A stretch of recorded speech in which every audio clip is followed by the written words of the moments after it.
ಹಾಸ್ಟೆಲ್ನಲ್ಲಿ ವೈದ್ಯಕೀಯ ವಿದ್ಯಾರ್ಥಿನಿ ಆತ್ಮಹತ್ಯೆಯಾಗಿದೆ.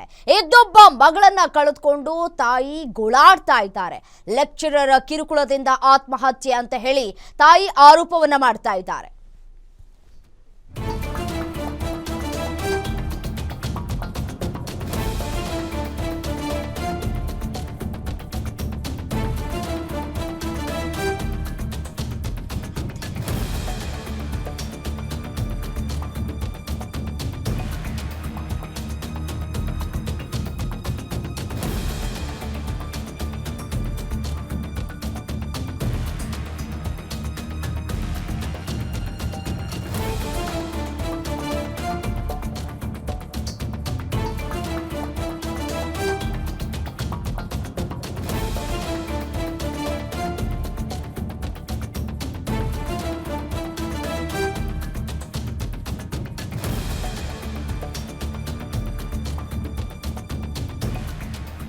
ಮಗಳನ್ನ ಡಾಕ್ಟರ್ ಮಾಡುವ ತಾಯಿಯ ಕನಸು ನುಚ್ಚು ನೂರಾಗಿದೆ. 2 ವರ್ಷದಲ್ಲಿ ಡಾಕ್ಟರ್ ಆಗ್ತಾ ಇದ್ದಂತಹ ವಿದ್ಯಾರ್ಥಿನಿ ಇದೀಗ ಆತ್ಮಹತ್ಯೆಗೆ ಶರಣಾಗಿದ್ದಾರೆ.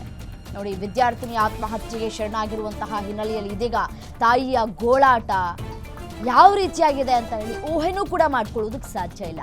ಬೊಮ್ಮನಹಳ್ಳಿ ಆಕ್ಸ್ಫರ್ಡ್ ಡೆಂಟಲ್ ಕಾಲೇಜಿನ ವಿದ್ಯಾರ್ಥಿನಿ ಸೂಸೈಡ್ ಮಾಡಿಕೊಂಡಿದ್ದಾರೆ. ಚಂದಾಪುರ ನಿವಾಸದಲ್ಲಿ ನೇಣಿಗೆ ಶರಣಾಗಿದ್ದಾರೆ ಯಶಸ್ವಿನಿ. ಇದ್ದೊಬ್ಬ ಮಗಳನ್ನ ಕಳೆದುಕೊಂಡು ತಾಯಿ ಗೋಳಾಡ್ತಾ ಇದ್ದಾರೆ.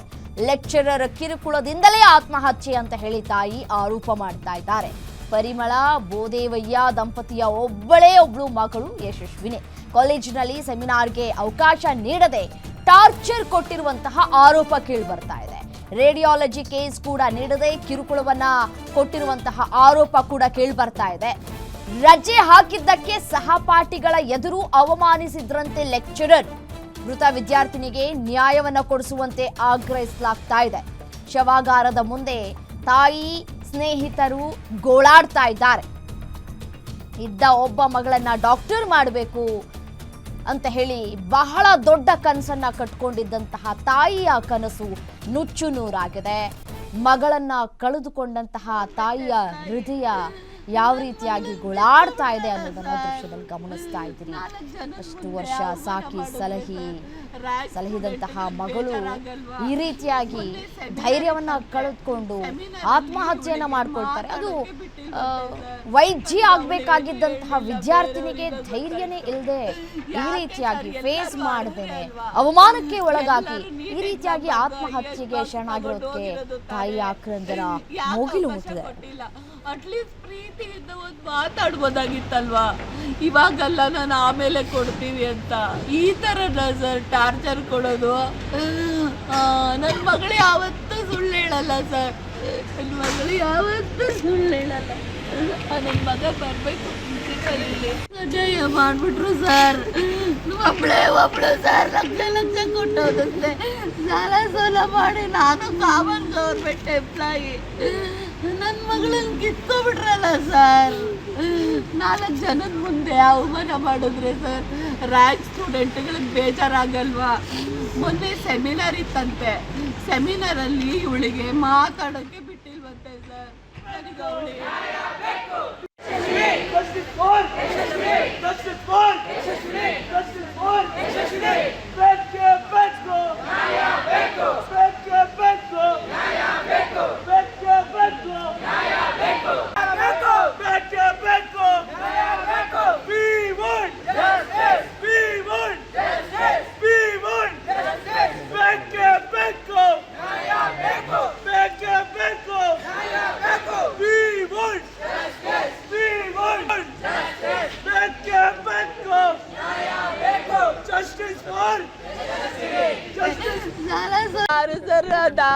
ಡೆಂಟಲ್ ಕಾಲೇಜ್ ಪ್ರಿನ್ಸಿಪಲ್ ನಿಲ್ ಕರೆಸ್ರಿ ಸರ್. ಇವಾಗ ನಾನು ಮಾತಾಡ್ಬೇಕು ಅವ್ರ ಹತ್ರ.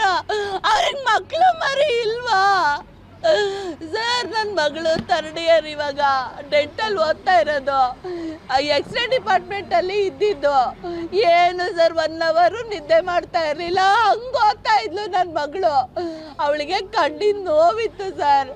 ಆಯ್ತಾ, ಅವತ್ತು ಒಂದಿನ ರಜಾ ಹಾಕೊಂಡಿದ್ಲು. ನನ್ಗೆ ಹೇಳ್ಬಿಟ್ಟೆ ರಜಾ ಹಾಕೊಂಡಿದ್ದಾಳೆ. ಆಯ್ತಾ, ಅವಳಿಗೆ ಯಾಕೆ ಸರ್ ಟಾರ್ಚರ್ ಕೊಟ್ರು ಅವರು? ಕಂಡೋವು ಯಾವ ಡ್ರಾಪ್ ಆಗ್ತಾ ಏನು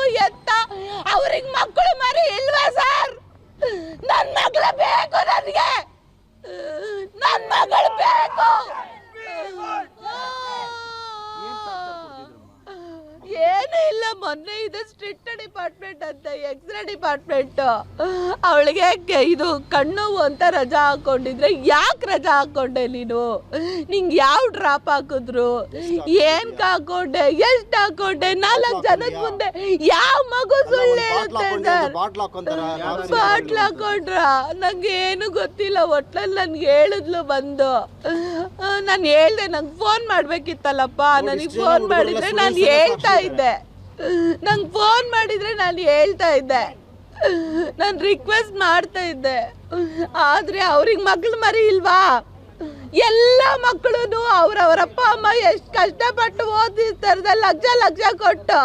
ನನ್ನ ಮರ್ಯಾದೆ ಆಗಿ ಅವ್ರು ನನ್ನ ಮಗನ್ ತಂದು ಕೊಟ್ರೆ ಸರಿ, ನಾನು ಬಿಡಲ್ಲ ಸರ್. ಇಲ್ಲ ಅಂದ್ರೆ ಎಕ್ಸ್ಪರ್ಟ್ ಡೆಂಟಲ್ ಕಾಲೇಜು ಬೊಮ್ಮನಹಳ್ಳಿ ಆ ಪ್ರಿನ್ಸಿಪಲ್ ಕರೆಸ್ಬೇಕು. ಇಲ್ಲಿ ನಾನು ಅಯ್ಯಪ್ಪನ ಹತ್ರ ಮಾತಾಡ್ಬೇಕಷ್ಟೇ. ಇಲ್ಲ ಅವ್ರು ಯಾರ ಲೆಕ್ಚರರ್ಸ್, ಯಾರು ಬೈದಿರೋದು ಯಾರು ಗೊತ್ತಿಲ್ಲ. ಆ ಡಿಪಾರ್ಟ್ಮೆಂಟ್ ಅವರು, ಎಕ್ಸ್ರೇ ಡಿಪಾರ್ಟ್ಮೆಂಟ್ ಅವ್ರು ಬೈದಿರೋದು. ನನ್ನ ಮಗಳನ್ನ ನಿಲ್ಲಿಸಿ ಅಷ್ಟು ಜನದ ಮುಂದೆ ಅವನು ಹೆಂಗ ಅವಮಾನ ಮಾಡ್ದ? ಏನಂತ ಅವಮಾನ ಮಾಡ್ದ? ಯಾಕೆ ಅವಮಾನ ಮಾಡ್ದ? ಓದಿಲ್ಲ ಬರ್ದಿಲ್ಲ ಅಂದ್ರೆ ಕೇಳಲಿ. ಇವಾಗ ರಜಾ ಹಾಕೊಂಡಿದ್ರೆ ಪೇರೆಂಟ್ಸ್ ನಂಬರ್ ಅವ್ರ ಹತ್ರ ಇಲ್ವಾ? ಪೇರೆಂಟ್ಸ್ ಫೋನ್ ಮಾಡಿ ಕೇಳ್ಬೇಕು ತಾನೇ ರಜಾ ಹಾಕೊಂಡಿದ್ರೆ ಇಲ್ವಾ ಅಂತ. ಗೊತ್ತು ಗುರಿ ಇಲ್ದೆ ಹೆಂಗ್ ಸರ್ ಅವ್ರು ಬೈದ್ರು ನನ್ನ ಮಗಳಿಗೆ? ಅದಕ್ಕೆ ಅಂತಲ್ಲ ಸರ್, ಆದ್ರೂ ಅವಳು ಬಂದು ರಾತ್ರಿ ಎಲ್ಲ ಓದವಳು ಸರ್. ಎಂಥವರಿಗೂ ರ್ಯಾಂಕ್ ಸ್ಟೂಡೆಂಟ್ಗಳಿಗೆ ಬೇಜಾರಾಗಲ್ವಾ ಸರ್? ಆಗುತ್ತಾ ಇಲ್ವಾ ಸರ್? ಯಾಕೆ ಸರ್ ನಮ್ಮ ಮಕ್ಕಳನ್ನ ಲಕ್ಷ ಲಕ್ಷ ಕೊಟ್ಟು ಸೇರ್ಸೋದು? ಇಂಥ ಕೆಲಸ ಮಾಡೋದಕ್ಕ? ಇಂಥ ಕೆಲಸ ಮಾಡಕ್ಕ ಸರ್? ನನಗೆ ಕೇಳ್ಬೇಕಾಗಿತ್ತು, ನನ್ನನ್ನು ಕೇಳ್ಬೇಕಾಗಿತ್ತು ಅವರು. ಅವಳು ತುಂಬಾ ಸೆನ್ಸಿಟಿವ್ ಅಣ್ಣ, ಅವಳು ತುಂಬಾ ಸೆನ್ಸಿಟಿವ್. ಕಣ್ಣಿನ ತೊಂದರೆ ಇದೆ ಅಂತ ಹೇಳಿ ಕಾಲೇಜಿಗೆ ಹೋಗಿಲ್ಲ ಮಗು ಒಂದಿನ. ಸೊ ಕಾಲೇಜ್ ನೆಕ್ಸ್ಟ್ ಡೇ ಹೋದಾಗ ಯಾವ ಡ್ರಾಪ್ಸ್ ಹಾಕೊಂಡೆ, ಎಷ್ಟು ಹಾಕ್ಸ್ಕೊಂಡೆ, ಏನು ಬಾಟ್ಲು ಸುರ್ಕೊಂಡ್ಯಾ, ಏನು ಡ್ರಾಪ್ಸ್ ಹಾಕೊಂಡೆ, ಏನು ಇದೆ ಅದರಲ್ಲಿ, ಏನಿತ್ತು ಔಷಧಿ, ಅದು ಹೆಂಗೆ ಹಾಕ್ಕೊಂಡು, ಯಾಕೆ ನೋವು ಬಂತು, ಈ ಥರ ಎಲ್ಲ ರೀತಿಗೂ ಮೆಡಿಕಲ್ ಓದ್ತಿರೋಂಥ ಮಕ್ಕಳಿಗೆ ಈ ಥರ ಟಾರ್ಚರ್ ಮಾಡಿದಾಗ ಹೇಳೋ ಚಿಕ್ಕ ಮಕ್ಕಳೇ ಕೇಳೋದಿಲ್ಲ. ಮಕ್ಕಳು ಅಷ್ಟು ಹರ್ಟ್ ಆಗುತ್ತೆ ಈಗಿನ ಮಾಗಲದಲ್ಲಿ. ಮೆಡಿಕಲ್ ಓದ್ತಿರೋ ಮಕ್ಕಳಿಗೆ ಹರ್ಟ್ ಮಾಡಿದ್ರೆ ಅವ್ರಿಗೆ ಎಲ್ಲರಿದ್ರಿಗೂ ಶೇಮ್ ಆದಾಗ ಹೆಂಗಿರ್ಲಿಕ್ಕಾಗುತ್ತೆ? ಯಾವಾಗಲೂ ಆ ಥರ ಮಾಡಿ ಸೆಮಿನಾರ್ಗೆ ಅಟೆಂಡ್ ಮಾಡೋಕ್ಕೆ ಚಾನ್ಸ್ ಕೊಟ್ಟಿಲ್ಲ ಅವ್ರಿಗೆ. ಅವ್ರಿಗೆ ಗೊತ್ತಾಗಿಲ್ಲ ಅವ್ರಿಗೆ ಡಿಪಾರ್ಟ್ಮೆಂಟಲ್ಲಿ. ಅಂದರೆ ನಾವು ವಿಷಯ ತಿಳ್ಕೊಂಡಿರೋದು ಇದನ್ನು. ಬಟ್ ಇದೇ ವಿಚಾರಕ್ಕೆ ಸಂಬಂಧಪಟ್ಟಂತೆ ನಮ್ಮ ಜೊತೆ ಮಾತನಾಡಲಿಕ್ಕೆ ಈಶ್ವರಿ ಯಾದವ್ ವಿದ್ಯಾರ್ಥಿನಿ ದೂರವಾಣಿ ಸಂಪರ್ಕದಲ್ಲಿದ್ದಾರೆ. ನಮಸ್ತೆ ಈಶ್ವರಿ. ಹಲೋ ಈಶ್ವರಿ ಅವರೇ, ನನ್ನ ಧ್ವನಿ ಕೇಳಿಸ್ತಿದ್ಯಾ? ಈಶ್ವರ್, ನನ್ನ ಧ್ವನಿ ಕೇಳಿಸ್ತಾ ಇದ್ಯಾ? ಈಶ್ವರ್, ಕೇವಲ ಒಂದೇ ಒಂದು ದಿನದ ರಜೆಯ ವಿಷಯಕ್ಕೆ ಈ ರೀತಿಯಾಗಿ ಯಶಸ್ವಿನಿ ಅವರಿಗೆ ಅವಮಾನವನ್ನ ಮಾಡಲಾಯ್ತಾ? ಏನಾಯ್ತು ಆಕ್ಚುಲ್ ಆಗಿ ಅವತ್ತಿನ ದಿನ? ಮ್ಯಾಮ್, ಏನಂದ್ರೆ ಅವತ್ತು ಆ ಹುಡುಗಿ ಕಾಲೇಜಿಗೆ ಬಂದಿರ್ಲಿಲ್ಲ ಒಂದ್ ದಿವಸ. ಸೊ ಅದಕ್ಕೋಸ್ಕರ ಅದ್ರ ನೆಕ್ಸ್ಟ್ ದಿವಸ ಬಂದಾಗ ಅವ್ರು ಕೇಳಿದ್ರು, ನಾನು ಕೂಡ ಅಲ್ಲೇ ಇದ್ದೆ. ಕೇಳಿದ್ರು ಅವರು, ಏನು ಫುಲ್ ಡ್ರಾಪ್ಸ್ ಒಂದು ಫುಲ್ ಇದನ್ನ ಹಾಕೊಂತ್ಯಾ, ಎಷ್ಟು ಹಾಕೊಂಡೆ ನೀನು, ಅದ್ರ ಕಾಂಪೋಸಿಷನ್ ಹೇಳು ಅಂತೆಲ್ಲ ಕೇಳಿದ್ರು. ಅದಷ್ಟೇ ಅಲ್ಲ ಮ್ಯಾಮ್, ಅದ್ರ ನೆಕ್ಸ್ಟ್ ದಿವಸ ಏನಾಯ್ತು ಅಂದ್ರೆ ಐದ್ ಸತಿ ಬರ್ಕೊಂಬಾ ಅಂತ ಹೇಳಿ ಒಂದ್ ಸ್ವಲ್ಪ ಇದೊಂಥರ ಕೀಳಾಗೆಲ್ಲ ಮಾತಾಡಿದ್ರು.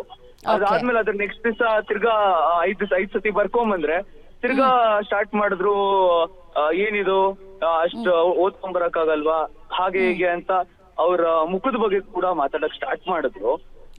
ಈ ತರ ನಡೀತು ಮ್ಯಾಮ್. ಬರೀ ಯಶಸ್ವಿನಿಗೆ ಮಾತ್ರ ಈ ತರ ಕಿರುಕುಳ ಕೊಡ್ತಾ ಇದ್ದಾರಾ, ಅಥವಾ ಬೇರೆ ಬೇರೆ ವಿದ್ಯಾರ್ಥಿಗಳು ಕೂಡ ಇದೇ ರೀತಿಯಾದಂತಹ ಸಮಸ್ಯೆ ಅನುಭವಿಸ್ತಾ ಇದ್ದಾರಾ? ಎಲ್ಲಾ ವಿದ್ಯಾರ್ಥಿಗಳು ಈ ತರ ಸಮಸ್ಯೆಯಲ್ಲೇ ಇದಾರೆ ಮ್ಯಾಮ್. ಅದಕ್ಕೋಸ್ಕರನೇ ಇಡೀ ಕಾಲೇಜ್ ನಿಂತಿದೆ ಮ್ಯಾಮ್ ಇವಾಗ ನಮ್ ಜೊತೆ. ಕಾಲೇಜ್ ಸ್ಟೂಡೆಂಟ್ಸ್ ನಿಂತಿದ್ದಾರೆ ನಮ್ ಜೊತೆಗೆ. ಇವಾಗ ಅದೇ ಆಕ್ಸ್ಫರ್ಡ್ ಡೆಂಟಲ್ ಕಾಲೇಜಲ್ಲಿ ಇವಾಗ ನಡೆಯುತ್ತೆ ಮ್ಯಾಮ್ ಇವಾಗ. ಈಗ ಸೆಮಿನಾರ್ಗೆ ಅವಕಾಶ ಕೊಡದೇ ಇರೋದು ಇದೇ ಮೊದಲ, ಅಥವಾ ಬೇರೆ ಬೇರೆ ವಿದ್ಯಾರ್ಥಿಗಳಿಗೂ ಸೆಮಿನಾರ್ಗೆ ಅವಕಾಶವನ್ನ ಕೊಡ್ತಾ ಇರ್ಲಿಲ್ವಾ ಅಂತ ಹೇಳಿ ನಿರ್ವಹಣಾ ಮಂಡಳಿ ಏನ್ ಮಾಡ್ತಾ ಇದೆ ನಿಮ್ ಕಾಲೇಜಿನಲ್ಲಿ? ಮ್ಯಾಮ್, ಅಂದ್ರೆ ಈ ಮೆಡಿಕಲ್ ಕಾಲೇಜಲ್ಲಿ ಈ ತರ ಟಾಕ್ಸಿಸಿಟಿ ಮತ್ತೆ ಇದು ತುಂಬಾ ವೆರಿ ಕಾಮನ್ ಇದು ಮ್ಯಾಮ್. ಬರೀ ನಾನು ಆಕ್ಸ್ಫರ್ಡ್ ಡೆಂಟಲ್ ಕಾಲೇಜ್ ಬಗ್ಗೆ ಮಾತಾಡ್ತಿಲ್ಲ. ಪ್ರತಿಯೊಂದು ಮೆಡಿಕಲ್ ಡೆಂಟಲ್ ನರ್ಸಿಂಗ್ ಯಾವ್ದನ ಕಾಲೇಜ್ ಆಗಿರ್ಬೋದು, ಮೆಡಿಕಲ್ ಸಂಬಂಧಪಟ್ಟಿದ್ದ ಕಾಲೇಜ್ಗಳು ಈ ನಮ್ಮ ದೇಶದಲ್ಲೇ ಈ ತರ ನಡೀತಿದೆ ಮ್ಯಾಮ್. ಇದು ನಮ್ ಕ್ಲಾಸ್ ಹುಡುಗಿ ಆದಾಗ ನಮ್ಗೆ ನಾವ್ ಹೇಗ ಇವಾಗ ನಾವು ರಿಯಾಕ್ಟ್ ಮಾಡ್ತಿದೀವಿ ಆದ್ರೆ ಎಲ್ಲ ರಿಯಾಕ್ಟ್ ಮಾಡಲ್ಲ ಮ್ಯಾಮ್. ಅದೊಂದು ಇದು. ಮತ್ ಇವಾಗ ನಿಂತ್ಕೊಂಡಿದೀವಿ, ನಾನ್ ಈಶ್ವರ್ ಯಾದವ್ ನಿಂತ್ಕೊಂಡಿದ್ದೀನಿ ಅಂದ್ರೆ ನನ್ಗೂ ಇವಾಗ ಮುಂದಕ್ಕೆ ನನ್ಗೂ ಕಿರುಕುಳ ಇರುತ್ತೆ ನಮ್ ಕಾಲೇಜಿಂದ. ಆ ತರ ಎಲ್ಲ ನಡೆಯುತ್ತೆ ಮ್ಯಾಮ್. ಈಗ ಏನಾದ್ರೂ ವಿದ್ಯಾರ್ಥಿಗಳಿಗೆ ಸಮಸ್ಯೆ ಆಯ್ತು ಅಂತಂದ್ರೆ ಕಾಲೇಜ್ನಲ್ಲಿ ಸಮಸ್ಯೆಯನ್ನ ಕೇಳೋದಕ್ಕೆ ಅವರ ಕುಂದುಕೊರತೆಗಳನ್ನ ಆಲಿಸೋದಕ್ಕೆ ಒಂದು ಸಮಿತಿ ಇರುತ್ತೆ. ಆ ಸಮಿತಿ ಇದೆಯಾ ನಿಮ್ ಕಾಲೇಜಲ್ಲಿ ಅಥವಾ ಇದ್ರೂ ಕಮಿಟಿ ಎಲ್ಲ ಇದೆ, ಮೆಂಟರ್ಸ್ ಇದಾರೆ, ಅವ್ರಿಗೆ ಮೆಂಟೀಸ್ ಇದಾರೆ, ಅದೆಲ್ಲ ನಡೀತಿದೆ ಮ್ಯಾಮ್. ಬಟ್ ಸ್ಟಿಲ್ ಮ್ಯಾಮ್ ಅಂದ್ರೆ ಅದಿವಾಗ ಮೆಂಟಿಗೆ ಹೇಗಾಗ್ಬಿಟ್ಟಿದೆ ಅಂದ್ರೆ ಜಸ್ಟ್ ಕರೆಯೋದು, ಸಬ್ಜೆಕ್ಟ್ ಬಗ್ಗೆ ಮಾತಾಡೋದು, ಮತ್ತೆ ಸಬ್ಜೆಕ್ಟ್ ಇನ್ನ ಅವರು ಎಕ್ಸ್ಟ್ರಾ ಓದ್ಕೊಂಬ ಅಂತ ಹೇಳೋದು, ಈ ತರ ನಡೀತಿದೆ ಮ್ಯಾಮ್. ಮೆಂಟಿ ಅಂದ್ರೆ ಇವಾಗ ಪರ್ಸನಲ್ ಮಾತಾಡ್ತಿಲ್ಲ ಅವರು. ಅದ್ ಮೆಂಟಿ ಮಾಡಿರೋ ರೀಸನ್ ಅದು ಮಾತಾಡ್ತಿಲ್ಲ, ಅದ್ ಬಿಟ್ಟು ಮಿಕ್ಕಿದೆಲ್ಲ ಮಾತಾಡ್ತಿದ್ದಾರೆ ಮ್ಯಾಮ್. ಈಗ ಓದ್ಲಿಲ್ಲ ಬರ್ದಿಲ್ಲ ಅಂತಂದ್ರೆ ಅವ್ರಿಗೆ ಪ್ರಶ್ನೆ ಮಾಡುವಂತಹ ಒಂದು ರೈಟ್ಸ್ ಇದ್ದೇ ಇರುತ್ತೆ. ಬಟ್ ಆದ್ರೆ ಟಾಪರ್ ಅಂತೆ ಯಶಸ್ವಿನಿ ಅವರು, ಒಳ್ಳೆ ವಿದ್ಯಾರ್ಥಿನಿ, ಏನೋ ಕಣ್ಣಿಗೆ ಸಮಸ್ಯೆ ಆಗಿದೆ ಅಂತ ಹೇಳಿ ರಜಾ ಹಾಕೊಂಡಿದ್ ದೊಡ್ಡ ತಪ್ಪ. ಅವ್ರ ಪೇರೆಂಟ್ಸ್ ನ ಕೇಳ್ಬೋದಾಗಿತ್ತಲ್ಲ ಮ್ಯಾಮ್. ಅದೇ ಅವ್ರ ಅಮ್ಮನೂ ಕೇಳ್ತಿರೋದು ಮ್ಯಾಮ್. ನನ್ನನ್ನು ಕೇಳ್ಬೋದಿತ್ತಲ್ವಾ ನಿಜಾನ ಇಲ್ವಾ ಅಂತ. ಯಶಸ್ವಿನಿ ಅವರು ಯಾವ ರೀತಿಯಾಗಿರ್ತಾ ಇದ್ರು ನಿಮ್ ಜೊತೆಗಳೆಲ್ಲ? ಕಡೆಯಿಂದ ಏನೋ ರೆಸ್ಪಾನ್ಸ್ ಬಂದಿಲ್ಲ. ಇದು ನಾವು ಮುಚ್ಚಿಸ್ಬೇಕು ಅಂತ ಏನ್ ಬೇಕಾದ್ರೂ ಮಾಡ್ತಾರೆ ಮ್ಯಾಮ್. ಸೊ ನಿಮ್ಗೂ ಸಹಾಯ ಇರ್ಲೇಬೇಕು ಮ್ಯಾಮ್ ನಮ್ ಜೊತೆಗೆ. ಇಲ್ಲಿವರೆಗೂ ನಿಮಗ್ ಗೊತ್ತಿರೋ ಹಾಗೆ ಯಶಸ್ವಿನಿ ಹೇಗಿರ್ತಾ ಇದ್ರು ನಿಮ್ ಕ್ಲಾಸ್ ಅಲ್ಲಿ? ಯಾಕೆಂದ್ರೆ ಅವ್ರ ತಾಯಿ ಹೇಳ್ತಾ ಇದ್ರು ಬಹಳ ಮೃದು, ತುಂಬಾ ಸಾಫ್ಟ್ ಇದ್ದಂತಹ ನನ್ನ ಮಗಳು ಅಂತ ಹೇಳ್ತಾ ಇದ್ರು. ಹೇಗಿರ್ತಾ ಇದ್ರು ಯಶಸ್ವಿನಿ ನಿಮ್ಗಳ ಜೊತೆ? ಸತ್ಯ ಆಕಿ ತುಂಬಾ ಇಂಟ್ರೋವರ್ಟ್ ಕೂಡ ಆಕಿ. ಅಂದ್ರೆ ಯಾರ ಜೊತೆ ಓಪನ್ ಅಪ್ ಆಗ್ಬೇಕು ಅವ್ರ ಜೊತೆ ಮಾತ್ರ ಓಪನ್ ಅಪ್ ಆಗೋಳು. ನನ್ನ ಬಾಯಿ ತುಂಬಾ ಅಣ್ಣ ಅಂತಾನು ಕರಿತಿದ್ಲು ಅವಳು. ಅದರಿಂದ ನನಗೆ ಈಗ ಈ ಘಟನೆ ಆಗಿದ್ಯಲ್ಲ, ಸೊ ಇದು ಪ್ರಿನ್ಸಿಪಲ್ ಅವ್ರ ಗಮನಕ್ಕೆ ಹೋಗಿದ್ಯಾ? ಹೋಗಿದ್ರು ಕೂಡ ಅವ್ರು ಏನು ಮಾತಾಡ್ತಾ ಇಲ್ವಾ ಮ್ಯಾಮ್? ಅವ್ರು ಬಂದು ನಮ್ನೇ ಸಮಾಧಾನ ಮಾಡಿ ಈ ತರ ಎಲ್ಲ ಮಾಡಕ್ ಹೋಗ್ಬೇಡಿ, ಏನು ಮಾಡ್ಬೇಡಿ ಅಂತ ಹೇಳ್ತಿದಾರೆ ಮ್ಯಾಮ್ ಪ್ರಿನ್ಸಿಪಲ್. ಯಾಕೇನು ಮಾಡಬಾರ್ದಂತೆ? ಈಗ ನ್ಯಾಯ ಬೇಕು ಅಲ್ವಾ? ಸೊ ವಿದ್ಯಾರ್ಥಿಗಳು ಕೇಳೋದ್ರಲ್ಲಿ ತಪ್ಪೇನಿದೆ? ಈಗ ಯಶಸ್ವಿನಿ ಪರಿಸ್ಥಿತಿ ಈಗಾಗಿದೆ, ನಾಳೆ ಬೇರೆ ವಿದ್ಯಾರ್ಥಿಗಳ ಕತೆ ಏನಂತೆ, ಅದಕ್ಕೇನು ಹೇಳ್ತಾರೆ ಪ್ರಿನ್ಸಿಪಾಲು? ಪ್ರಿನ್ಸಿಪಲ್ ಅದೇ ಮ್ಯಾಮ್, ನಾನು ಇವಾಗಿಂದ ನಾನೇ ಪರ್ಸನಲ್ ಆಗಿ ನೋಡ್ತೀನಿ, ನನ್ನ ಹತ್ರ ಬಂದು ಡೈರೆಕ್ಟ್ ಆಗಿ ಮಾತಾಡಿ ಇವಾಗ ಆಗಿರೋದು ಏನು ಅಂತ ಅಂದ್ರೆ ಅವ್ರಿಗೇನು ಆನ್ಸರ್ ಇಲ್ಲ ಮ್ಯಾಮ್. ಅದು ಇದೊಂದೇ ರೀಸನ್ ಆಗಿರಲ್ಲ, ಸುಮಾರು ರೀಸನ್ಸ್ ಇರುತ್ತೆ, ವೇರಿಯಸ್ ರೀಸನ್ಸ್ ಇರುತ್ತೆ. ಇದು ಒಂದ್ ರೀಸನ್ ಇಂದ ಯಾರು ಸೂಸೈಡ್ ಮಾಡ್ಕೊಳಲ್ಲ ಅಂತ ಅನ್ಬಿಟ್ಟು ಅವ್ರ ಹೇಳಿಕೆ ಮ್ಯಾಮ್ ಇದು. ಅಲ್ಲ ಈಗ ನೀವು ಹೇಳ್ತಾ ಇದ್ದೀ ಬೇರೆ ಬೇರೆ ರೀಸನ್ಸ್ಗಳಿರುತ್ತೆ, ವೇರಿಯೇಷನ್ಸ್ ರೀಸನ್ಸ್ ಇದ್ದೇ ಇರುತ್ತೆ ಅಂತ ಹೇಳ್ತಾ ಇದ್ದಾರೆ ಲೆಕ್ಚರರು. ಅದು ಅವ್ರ ಗಮನಕ್ಕೆ ಬಂದಿದ್ಯಂತ? ಇಲ್ಲ ಮ್ಯಾಮ್, ಅವ್ರ ಇಲ್ಲ ಮ್ಯಾಮ್. ಬೇಕಂದ್ರೆ ಅಂತ ಹುಡುಗಿ ಆಕಿ ತುಂಬಾ ಅಂದ್ರೆ ಇವಾಗ ಟೀಚರ್ ಅಂತ ಹೇಳಿದ್ರೆ ಅದೇ ವೇದವಾಕ್ಯ ಅಂತ ನಡ್ಕೊಂಡು ಹೋಗೋ ಒಂದು ವಿದ್ಯಾರ್ಥಿನಿ ಆಕಿ.